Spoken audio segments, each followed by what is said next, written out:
Pasa, que fue la luz. Apaga la luz. Ay, ay, ay. Ah, sí. Ahí nomás. Vamos a hablar sobre los microorganismos y su hábitat natural. ¿Sí? Sabemos, ya se mencionó también en la primera clase, que los microorganismos se encuentran en todos lados, ¿no? En distintos tipos de ambientes. Entonces hay que conocer cuál es el hábitat de los microorganismos. Entonces primero tenemos que comprender qué es el hábitat. ¿Sí? El hábitat vendría a ser el espacio, ¿sí? El espacio físico que está determinado por factores físicos, factores químicos, factores biológicos, en el cual pues, va a permitir el desarrollo de un organismo. ¿Sí? Y entonces podemos mencionar que tenemos dos tipos de organismos, ¿sí? Los autóctonos y los alóctonos. ¿Sí? Y como les mencioné, todo está determinado por las características del ambiente. ¿Sí? Los microorganismos autóctonos son aquellos que son nativos de la zona. ¿Sí?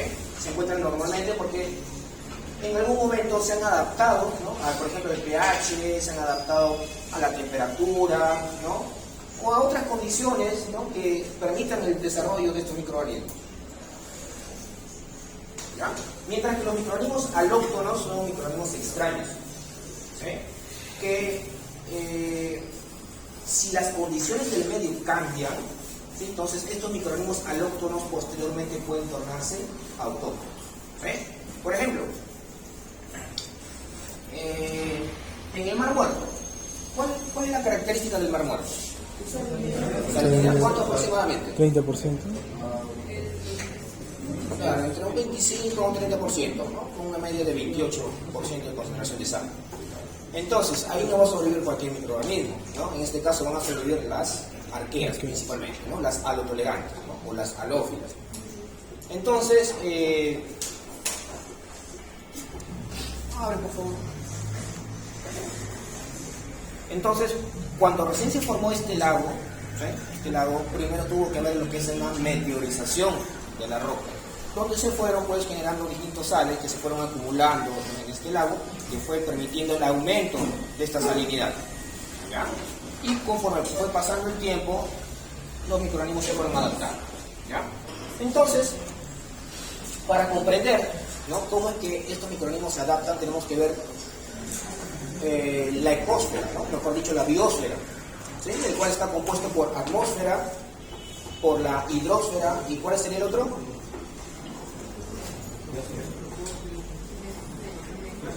¿Ah? La litosfera. ¿Sí?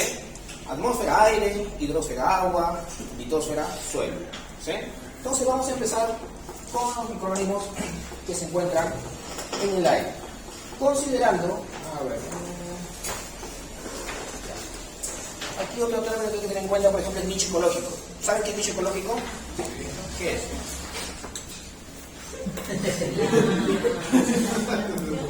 ¿Ah? La función que cumple un organismo en determinado hábitat. ¿Sí? El problema viene, por ejemplo, cuando hay una superposición de estos nichos ecológicos, ¿no? Cuando, por ejemplo, dos o más organismos cumplen la misma función. Entonces ahí va a haber una competencia, y eso es tema de la próxima semana.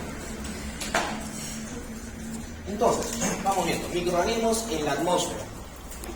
¿Ustedes creen que en la atmósfera habrá microorganismos autóctonos? ¿Serán nativos ahí de la atmósfera?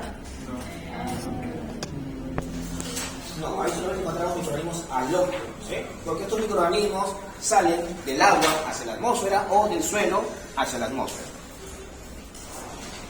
Bueno, la atmósfera tiene tres capas, ¿no? La troposfera, la estratosfera y la ionosfera. Algunos consideran una cuarta, que está, por ejemplo, que es la mesósfera, ¿no? Que estaría por esta parte de aquí.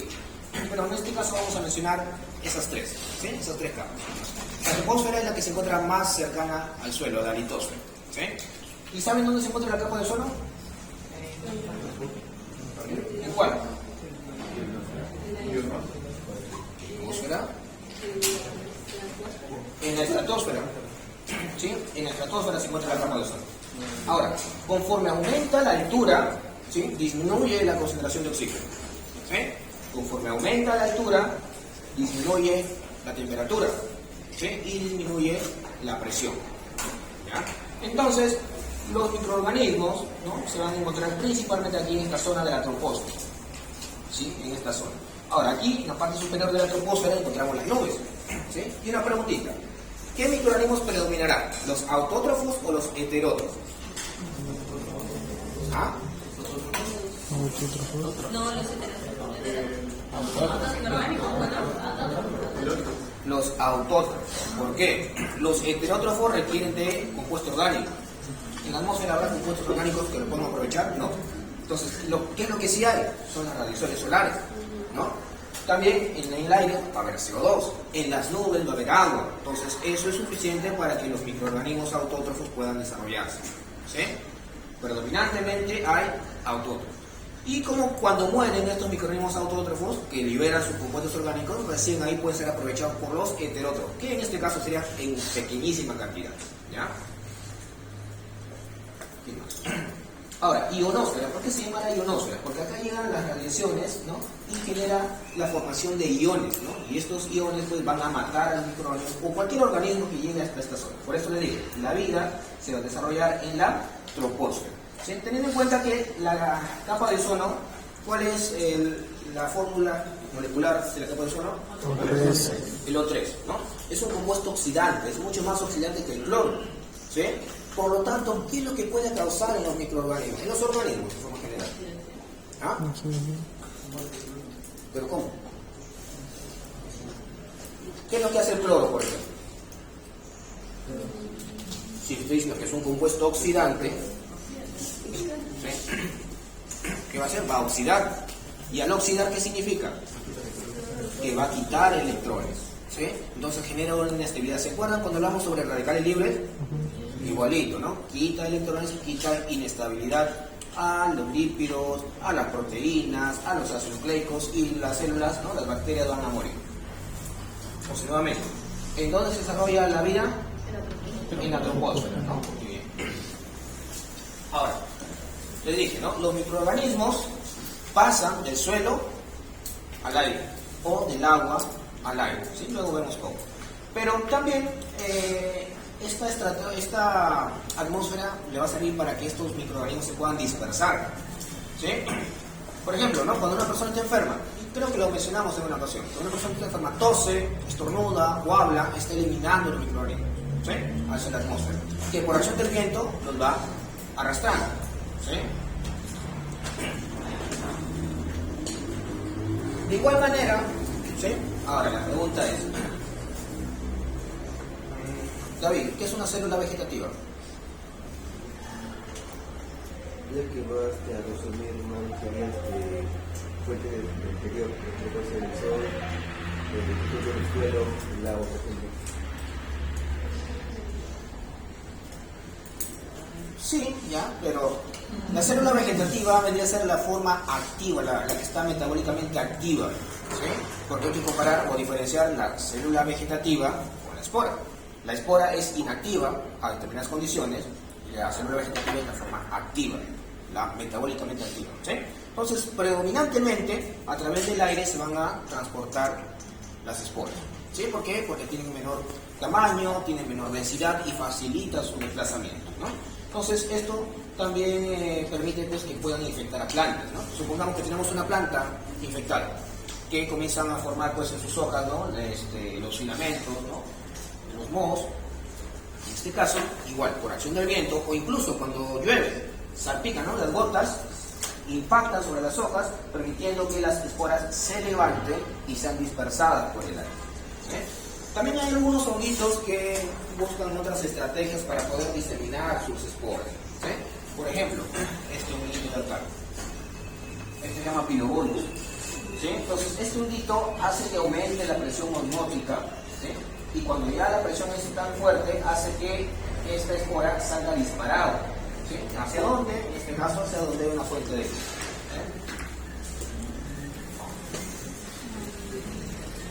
Allá. Entonces, ¿cómo es que nosotros podemos determinar los microorganismos, ¿no?, que hay en el aire? Hay distintas técnicas. La más común es la técnica de plaqueo. ¿Qué significa? Ya saben preparar su medio, ya colocarle una placa, conocen ya las medidas de bioseguridad, que tiene que estar completamente estéril. Entonces, con su placa estéril, con su medio de cultivo, ¿qué hacen? Se van caminando por una zona donde quieren saber qué tipo de microorganismos hay, y los que están en el aire caen en la plaquita, ¿sí? Se va a incubar y se observa qué tipo de microorganismos crecen, ¿no? Y los principales, en este caso, son hongos, bacterias. Hongos, ya hemos visto creo, ¿no? Al menos con el grupo del viernes. El grupo del lunes no quiso trabajar. Los microorganismos ahora en el agua, ¿sí? Aquí sí vamos a encontrar microorganismos autóctonos y alóctonos también van a ver, ¿sí? Entonces aquí tenemos que diferenciar, esto lo veremos la próxima semana, ¿sí? Hablar sobre los tipos de agua, ¿sí? Primero agua dulce y aguas marinas, ¿sí? De las aguas dulces podemos considerar las aguas lóticas y las aguas lénticas. Ejemplos de aguas lóticas. ¿No has escuchado el término? En el colegio. Aprende en casa. Lóticos y lénticos.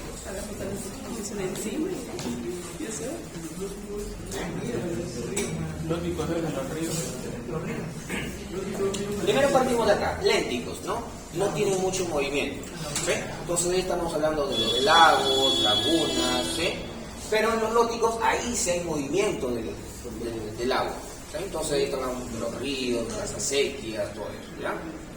Entonces vamos viendo primero de las aguas,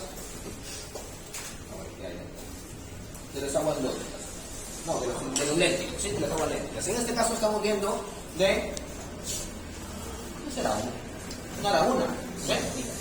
Entonces, aquí tenemos que diferenciar determinadas zonas. Primero, lo que es la zona litoral que parte desde la orilla, ¿sí? Desde la orilla, ¿sí? Hasta un punto, pero antes de hablar de esto, la zonificación a nivel vertical, ¿sí? Se va a dividir en dos. La zona fótica, o sea, hasta donde llega la luz, y la zona afótica, donde no llega la luz, ¿no? Entonces, supongamos que hasta este punto, por allá, todo esto sería la zona fótica, hasta donde llega la luz, ¿sí? Y esta parte acá, afótica, porque no llega. Entonces, la zona litoral parte desde la orilla hasta donde llega la zona fótica, ¿sí? Y luego, de aquí hacia adelante, corresponde a la zona limnética, la que está más alejada de la orilla. ¿Sí? ¿Está claro? Entonces, la zonificación a nivel vertical. En la parte superior vamos a encontrar microorganismos, ¿sí? Específicamente microorganismos fotosintéticos. ¿Puedes abrir, por favor? Esos microorganismos autótrofos, ¿sí? Esos microorganismos fotótrofos que se localizan en la interfaz entre lo que es aire y agua, corresponde a lo que es el neutron, ¿sí? El neutron. Entonces, como son microorganismos fotosintéticos, van a estar produciendo ¿qué tipo de compuestos? Azúcares, ¿no? Azúcares, carbohidratos, todo eso. Y eso también le va a servir para que pueda producir su proteína.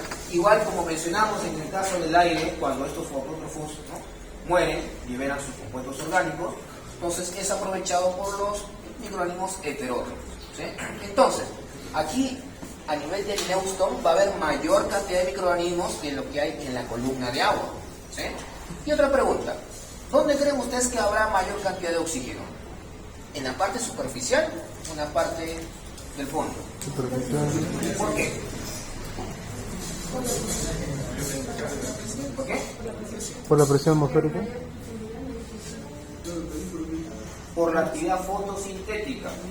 ¿Quién lo está realizando? El neutron, ¿no? Los microorganismos fotosintéticos están consumiendo CO2, están liberando oxígeno, ¿sí? Que una parte se va hacia la atmósfera y una parte queda retenida aquí en la columna de agua. Y también por acción del viento, ¿no? Pero aquí no se afecta mucho, que hace que el agua, ¿no?, como que se mezcle un poco y se incorpore el oxígeno también del ambiente, ¿sí? Entonces, y también el aire, que le dije, ¿no?, va a transportar microorganismos, va a transportar distintos compuestos, ¿no?, que pueden ir cayendo y pueden ir sedimentando, ¿sí? Entonces, le dije, en la parte superior va a haber mayor cantidad de microorganismos, pero nutrientes va a haber mayor cantidad en el fondo, ¿sí? Entonces, el fondo corresponde a lo que es el bentos, ¿sí? Que es el sedimento, ¿sí? Bentos, ¿no? O sedimento. Entonces, aquí también vamos a encontrar algunos microorganismos fotótrofos también, pero vamos a encontrar aquellos microorganismos fotótrofos que no, que están utilizando la longitud de onda que no ha sido aprovechada por los organismos que están aquí, ¿sí? Están utilizando otra longitud de onda, ¿sí? Para poder obtener energía. Y esto corresponde pues a los microorganismos, ¿no? Las bacterias rojas y verdes del azufre, que comienzan a producir metano, comienzan a producir ácido sulfídrico, ¿ya? Ahora, el agua, cuando se congela, ustedes han visto que flota, ¿sí? Entonces, si hablamos del agua líquida, ¿sí? Cuando llega a una temperatura de 4 grados centígrados, adquiere su mayor densidad, ¿sí? Su mayor densidad, su menor densidad a 4 grados. ¿Qué significa? Que como tiene menor densidad, ¿dónde se va a localizar esa agua? En la parte superior, ¿sí?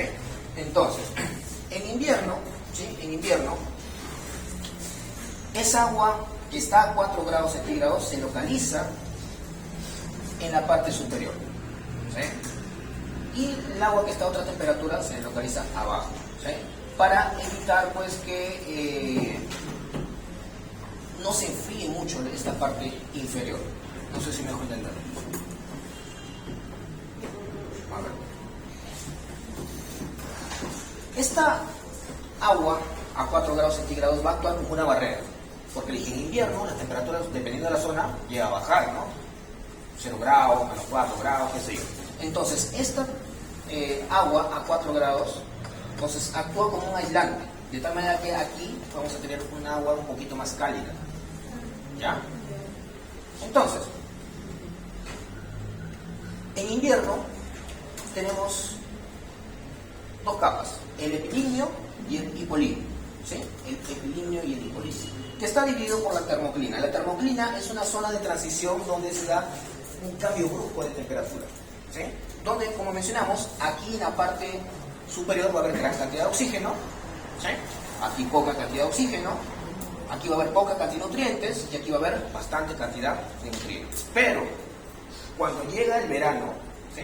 Donde la temperatura como que se homogeniza en toda la columna, entonces ahí desaparece la termoclina y comienza a haber lo que es una recirculación de estos compuestos. Entonces, el oxígeno, que había bastante cantidad aquí, comienza a distribuirse hacia la parte inferior, ¿sí? Para que se homogenice. Y los nutrientes que estaban aquí en la parte inferior comienzan a ascender para que haya una homogenización y los microorganismos que están aquí en la parte superior aprovechen esos nutrientes.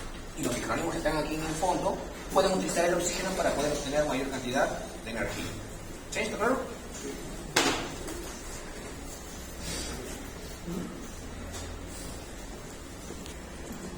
Ahora, en las aguas lóticas, ¿no? Ustedes saben que en los ríos, ¿no? Muchas veces se depositan los efluentes de determinadas actividades industriales, ¿sí? Entonces, con esos efluentes se están incorporando microorganismos, ¿sí? Y esos microorganismos vendrían a ser halógenos, ¿sí? Pero con estos efluentes también se están cambiando las características del agua, donde se pueden eliminar ahí los microorganismos autóctonos que están en el agua, ¿ya? Entonces, aquí podemos mencionar aquí tres zonas, dependiendo del punto de origen del agua. ¿Y cuál va a ser el punto de origen? La parte más alta, ¿no? Porque por acción de la lluvia, ¿no? Precipita, comienza a formar caudales, comienza a formar ríos. Entonces estamos hablando de la parte alta, ¿sí? En esta parte alta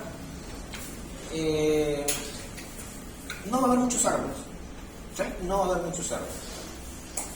La cantidad de oxígeno va a estar moderada, ¿sí? Y no hay mucha variedad de microorganismos, ¿no? Porque la corriente es rápida, ¿sí? La corriente es rápida. Además, que esta agua a nivel de la parte alta se va alimentando de minerales que provienen de los bordes, de las orillas, ¿no? Que por el flujo de agua arrastra, ¿no? esos suelos que incorpora estos minerales, ¿sí? En la parte media ya comenzamos a observar árboles, ¿sí? Va a haber mayor variedad de microorganismos, ¿sí? Va a haber mayor, porque los árboles comienzan a cuando caen sus hojas o alguna rama cae al agua, comienza a descomponerse, sirve como materia orgánica. ¿Sí? Y luego pasamos al curso bajo, ¿no? La parte baja. Aquí es donde va a haber mayor cantidad de microorganismos, debido a que la velocidad, ¿no?, del flujo del agua es mínima. ¿Sí? Y va a haber una zona de transición entre el agua dulce, ¿sí?, el agua dulce y el agua de mar. Y a esa transición se denomina lo que son los estuarios. Esa es una zona también bastante biodiversa. ¿Ya? Aquí en esta imagen podemos ver lo que es el ciclo espiral de los nutrientes. ¿Qué significa? Que los microorganismos que se encuentran en la parte superior, los microorganismos fotosintéticos que les expliqué también hace un momento, comienzan a producir azúcares u otros compuestos orgánicos que cuando mueren los liberan. Entonces esos nutrientes, ¿no?, se van desplazando a lo largo, ¿no?, de los cursos del agua y son aprovechadas por los otros microorganismos, ¿no?, para que puedan aprovechar esos nutrientes.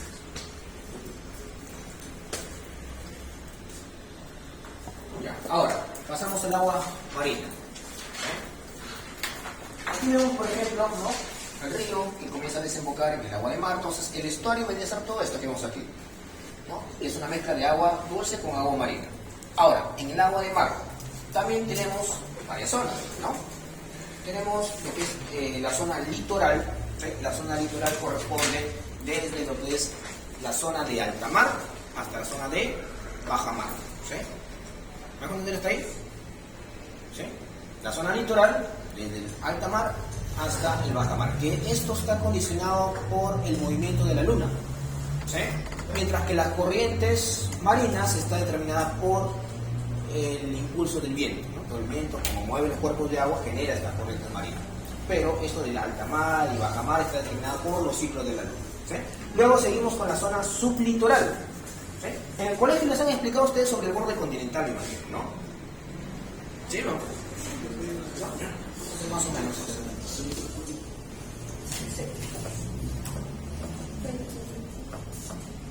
Entonces, supongamos que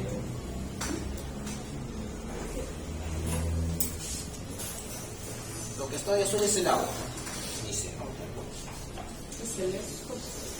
Está de celeste es el agua. ¿Sí? Zona litoral, ¿no? Zona de alta mar hasta zona de baja mar. Ahora, desde la zona de baja mar hasta lo que es el borde continental, ¿cuál es el nivel de profundidad del borde continental? Hasta 200 metros puede llegar, ¿sí? Hasta 200 metros. Entonces, esto corresponde a lo que es la zona sublitoral, ¿sí? La zona sublitoral. Y más allá corresponde a lo que es la zona, ¿no?, oceánica. La zona oceánica. O la zona pelágica también se denomina. ¿Sí? Ahora, conforme va aumentando la profundidad, ya estamos hablando de las zonas abisales. ¿Saben cuál es el nivel de profundidad del mar? Puede llegar, bueno, lo normal es hasta 4.000 metros, que corresponde a la zona abisal, como les digo, ¿no? Pero va a haber otras, ¿no?, que va a haber unas pequeñas depresiones, ¿sí?, que puede llegar hasta los 11.000 metros de profundidad. ¿Sí? Entonces, y esto es bastante conocido, que es la fosa de las Marianas, ¿no? ¿Escuchan sobre eso? Corresponde a la zona hadal. ¿Sí? Zona abisal, zona hadal. ¿Sí? Aquí también vamos a encontrar lo que es la zona fótica y la zona afótica. ¿Sí? En este caso, la zona fótica corresponde hasta aproximadamente los 50 metros de profundidad. ¿Sí? Y ustedes saben también que conforme mayor profundidad, mayor presión. ¿Sí? ¿La temperatura cómo estará? A más profundidad, menor temperatura. ¿Sí? La concentración de sal,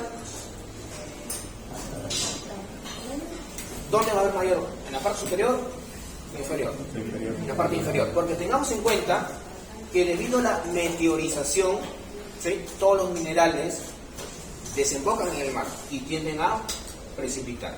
¿Sí? La concentración de oxígeno. En la parte superior va a haber mayor cantidad de oxígeno. Conforme va aumentando la profundidad, la concentración de oxígeno disminuye hasta aproximadamente los 4.000 metros, ¿no?, que comienza a aumentar nuevamente la concentración de oxígeno. ¿Ya? Entonces, aquí también en la parte superior vamos a encontrar microorganismos. similar al que vimos en los cuerpos de aguas lénticas. ¿Cómo se denominaban esos microorganismos? El neuston, ¿no? Aquí se llama el pleuston, ¿sí? Neuston en aguas lénticas y aquí se llama el pleuston.